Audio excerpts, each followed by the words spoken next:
Bonjour,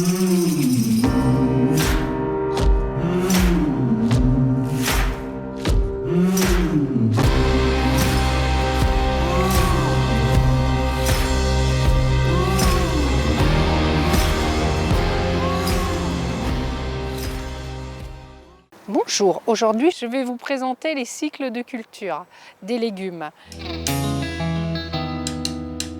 Donc les légumes ils peuvent être soit annuels, c'est le cas par exemple des salades, les radis, la courgette. Dans nos régions, ça va être le cas aussi des tomates, des basilics, des plantes aromatiques annuelles qui eux ont leur cycle qui s'effectue sur une année. Ça ne veut pas dire que ce cycle s'effectue sur toute l'année, mais il s'effectue à un moment dans l'année. Par exemple, les radis, ça va être 18 jours à un mois, les laitues environ 3 mois, et puis on va avoir des légumes qui vont rester un peu plus longtemps, par exemple comme la courgette, qui peut rester 5-6 mois. Donc ça, c'est le premier cycle. Ensuite, on a un cycle sur les bisannuels, des plantes bisannuelles, c'est-à-dire dont leur cycle de culture complet s'effectue sur 2 années. Alors, un cycle de culture complet, c'est de la graine à la graine. Généralement, tous les légumes, nous les consommons avant que ce cycle ne soit complet. Là, on a des carottes. Les carottes, on peut les planter, les semer là au mois de juin. Elles n'effectueront leur floraison que l'année prochaine. C'est pour ça que ce sont des bisannuels. Elles ont bien tout leur cycle sur 2 années. Le troisième type de cycle, c'est les vivaces, les cultures vivaces. Ça va être les asperges, la rhubarbe, les fraisiers, les artichauts, qui eux ont un cycle de culture qui va être de plus de 2 ans. La rhubarbe, ça peut être 30 à 40 ans, les fraisiers 2 à 3 ans. La connaissance des cycles de culture sont très importantes pour les personnes qui veulent récolter leurs graines. Donc elles savent comme ça à quelle période récolter les graines de carottes ou à quelle période récolter les graines de chicorée. Ensuite, pour le plan de culture, faire un plan de culture en ne sachant pas combien de temps va rester en place la salade, le radis ou la carotte, on n'arrivera pas à faire un plan de culture. Plus que sur un plan de culture, c'est positionner sur un papier, sur un carnet, à quel endroit on va faire la culture, mais ça veut dire la date de plantation de la culture ou de semis jusqu'à sa date de récolte. Et ensuite, on va pouvoir mettre une seconde culture. Nous, au potager, on fait toujours un plan de culture. Un plan de culture, par contre, c'est toujours prévisionnel. Il y a toujours des tas de choses qui arrivent qui font qu'il est respecté à 80%, mais bon, il y a des aléas climatiques, des plantes qui n'ont pas repris, des plantes qui vont plus vite, des plantes qui vont moins vite, et donc le plan, voilà. Il a un cadre et après, on essaye de respecter ce cadre.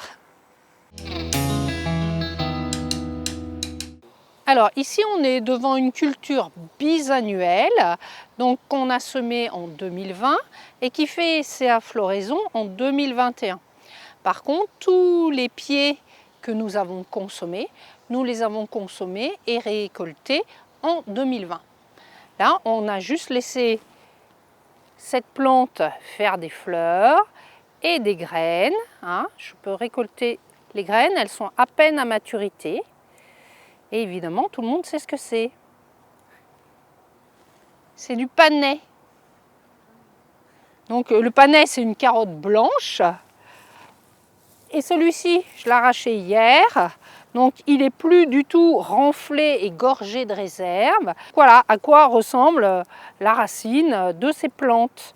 Par contre, elles ont bien fait une tige rigide et dure, des belles ombelles de fleurs jaunes et des graines. Et en plus, celles-ci, elles ont un deuxième intérêt parce que dès qu'on a des fleurs comme ça dans un jardin, on a des insectes. Là, il y a beaucoup d'insectes pollinisateurs, donc c'est important. Donc ici, on est devant 2 plantes qui sont à floraison.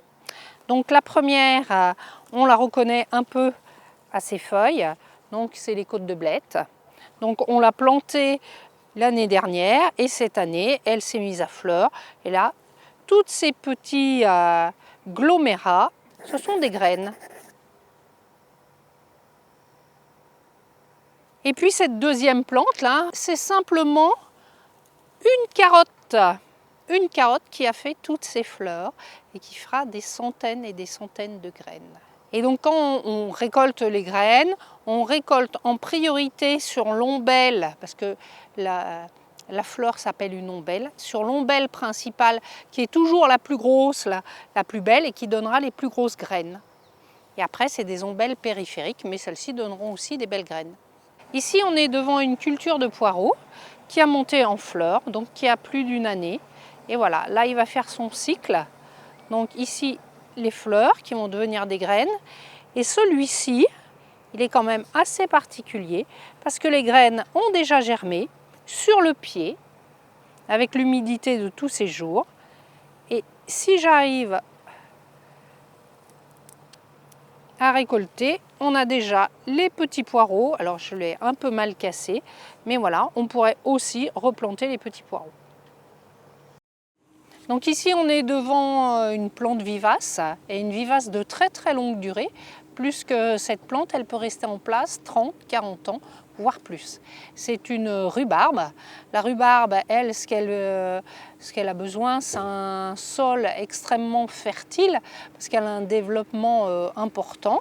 Et puis, voilà, elle reste en place. Il suffit de lui apporter régulièrement de la matière organique, de l'arroser quand c'est nécessaire, un bon désherbage et c'est tout. C'est vraiment une plante qui prend sa place et puis qui reste tranquille à l'endroit où elle se trouve bien. Donc toujours, voilà. Et ce qu'on se consomme dans la rhubarbe, c'est les tiges, voilà, et pas les feuilles.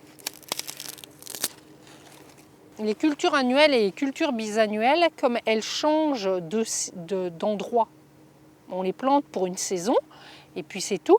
Là, celle-ci, elle va rester en place de nombreuses années, donc il faut automatiquement faire des apports de matière organique. Ça peut être du fumier, ça peut être du compost, des feuilles mortes, voilà, tout ce qu'on a sous la main, mais il faut vraiment venir la nourrir. Donc là, on est devant les asperges. Donc elles sont maintenant été récoltées au printemps et là elles font leur système végétatif. Donc ces petits végétaux munis de petites feuilles simples et elles commencent leur floraison. Nous sommes effectivement sur une vivace qui peut rester en place 8 à 10 années. Toujours pareil, lui remettre de la matière organique, des apports de compost tous les ans ou tous les 2 ans. Alors ces asperges, elles ont besoin de faire leur cycle de végétation, leur photosynthèse pour transmettre à la racine toutes les réserves, toute l'énergie dont elle a besoin pour pouvoir produire l'année prochaine. Ici, on est devant les cultures vivaces d'aromatiques. Donc il y a quelques aromatiques assez sympathiques qui sont des vivaces. On a les lavandes, la sauge, le romarin, la livèche, l'hysope, l'estragon, ciboulette et bien d'autres. Donc ce sont plutôt des petites cultures, mais qui restent en place plusieurs années. Alors l'entretien, on voit quand même que comme c'est des petites cultures qui se font une place, mais qui laissent un peu de place aux adventices, le désherbage est quand même recommandé. La lavande, moi je trouve ça beau. Enfin, dans un massif, ça sent bon et c'est joli, on n'est pas obligé de l'utiliser, on la laisse là juste pour les abeilles et se faire plaisir. Puis les abeilles sont vraiment, elles sont très heureuses. Parce qu'il ne faut pas oublier, dans un potager, on n'a pas énormément de fleurs. Donc si on peut avoir en continu une floraison par-ci par-là pour les abeilles, du coup ça fait un bien fou, quoi. On a encore à peine les courgettes, on démarre à peine les fleurs de tomates, donc il faut qu'elles se nourrissent et la lavande est vraiment une ressource pour elles. Aujourd'hui, nous avons vu le cycle des cultures et je vous invite à découvrir d'autres tutos.